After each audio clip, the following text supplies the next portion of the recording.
Okie dokie, it's Tuesday. Yeah, so we had someone asking an update on what the Echeveria seed that we sowed, what our seedlings look like at the moment. So I haven't had a lot of time, sorry, because of building this and also trying to deck it out, I suppose, so we can move stock in. But we just thought we would show you what they look like now, and we may even just prick them out to show you the right size. Which majority of them are now. They're okay to put into a cell tray or straight into a pot. So here they are. So we've got our Romeos that we did. So these ones were only done a couple of weeks earlier than these Romeo here. So they are a bit thirsty, so you can notice how dry the mix is. Yeah, but you can see a big difference because we didn't get as many seedlings growing here because we had issues with a bit of dryness. I didn't keep up the watering with them. So you can see that because there's a lot less seedlings in here, there's a lot less competition. So it's amazing the difference in size between the two trays, and that's only about 2 weeks apart from each other with sowing. So yeah, pretty amazing. You can see how different the growing or the changes are between the two. So so I'm just gonna prick some out. What are these, before you do that, what are these ones? Well, I had them labelled as ebony, and they're definitely not ebony. So I have a feeling they could be Mexican giants, Echeveria Mexican giant. Sorry, I shouldn't have asked you. Do you know what these ones are? If not, there'll be a cross of Mexican giant, something else. What are these ones? Oh, those ones there are Lindsayana cross, and I wasn't sure whether it was Zaragoza or Romeo, but I'm pretty confident it is Zaragoza because you can see some Zaragoza straight seedlings there.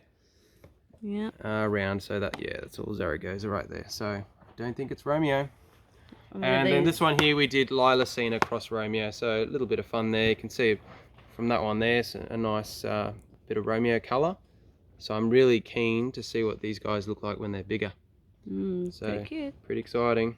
And they're all from seed, and you've done a video previously on we have. how to do it. So we've done that. So yeah, so I'm gonna go through and prick them out. So you can use a little stick, you can use a bamboo skewer or barbecue skewer, or sorry, a bamboo stake or a barbecue skewer, scissors, whatever, it'll all do the same job.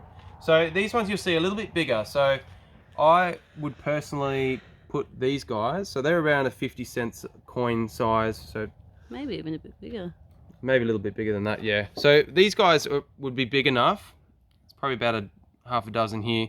I would probably put them straight into a pot, so into our 9-centimeter pots, whereas majority of the smaller ones I would put them into our cell trays right here. So we've already got some Romeos coming on, so I would just put them in the cell tray, let them mature a bit more in there, grow a better root system, and then as we need them, then we just pull them out of our cell tray and put them straight into a pot.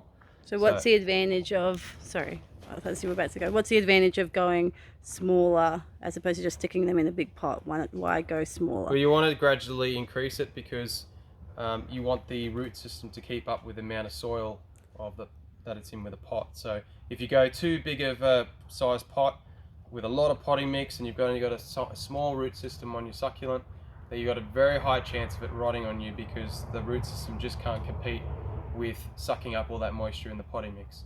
So if you're putting them in a really small pot, probably about the size of what the actual plant is now, then you've got a higher chance of it not rotting on you and dying. So you want to gradually increase it. As the rosette gets bigger, then you slowly increase to the next size pot, just so you can allow that root system to catch up.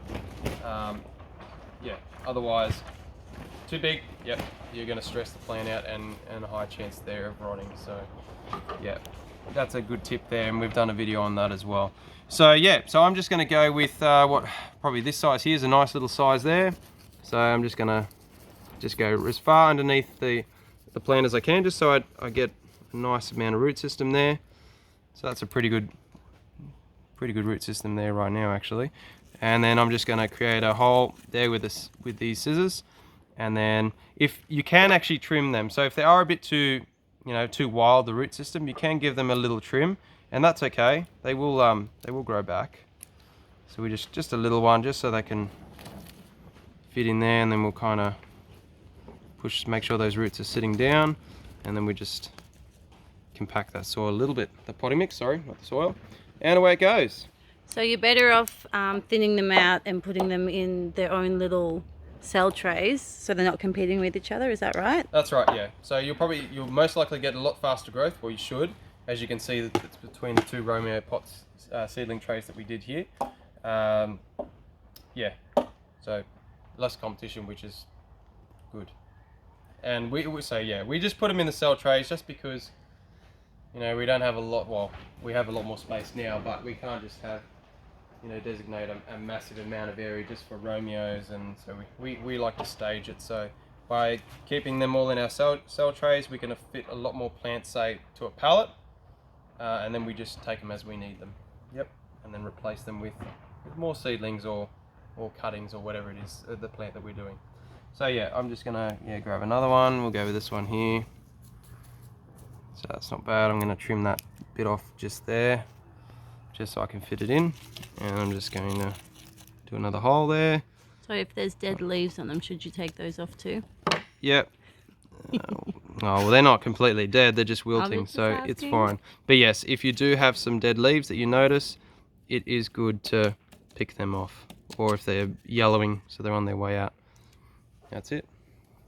So yeah, that's just an example of pricking them out, I suppose, your seedlings. But yeah, that's the stage they're at the moment. They haven't really done a lot, and because it's winter, still, yeah, you may only get a tiny bit of growth. So we're hanging in there a few more weeks before we start getting spring weather, hopefully. And yeah, these guys will just wake up from dormancy and just start powering on. So yeah, I've got a bit of work to do to finish this greenhouse. I've only done almost a quarter of it with the benches, and then going crazy potting, propagating, and yeah, then I have to still prick these guys out, put them in their own cell trays, so we can use them when they're big enough. So yeah, hopefully you found that helpful. If you have any other questions, please let us know. Keep liking and subscribing. If you're enjoying our videos that we're sharing, please feel free to let us know of any other videos or tips that you'd like us to do. But yeah, have a great week. You look like you want to ask a question. No? Okay. No. All good. No worries. Have a great week. See yous.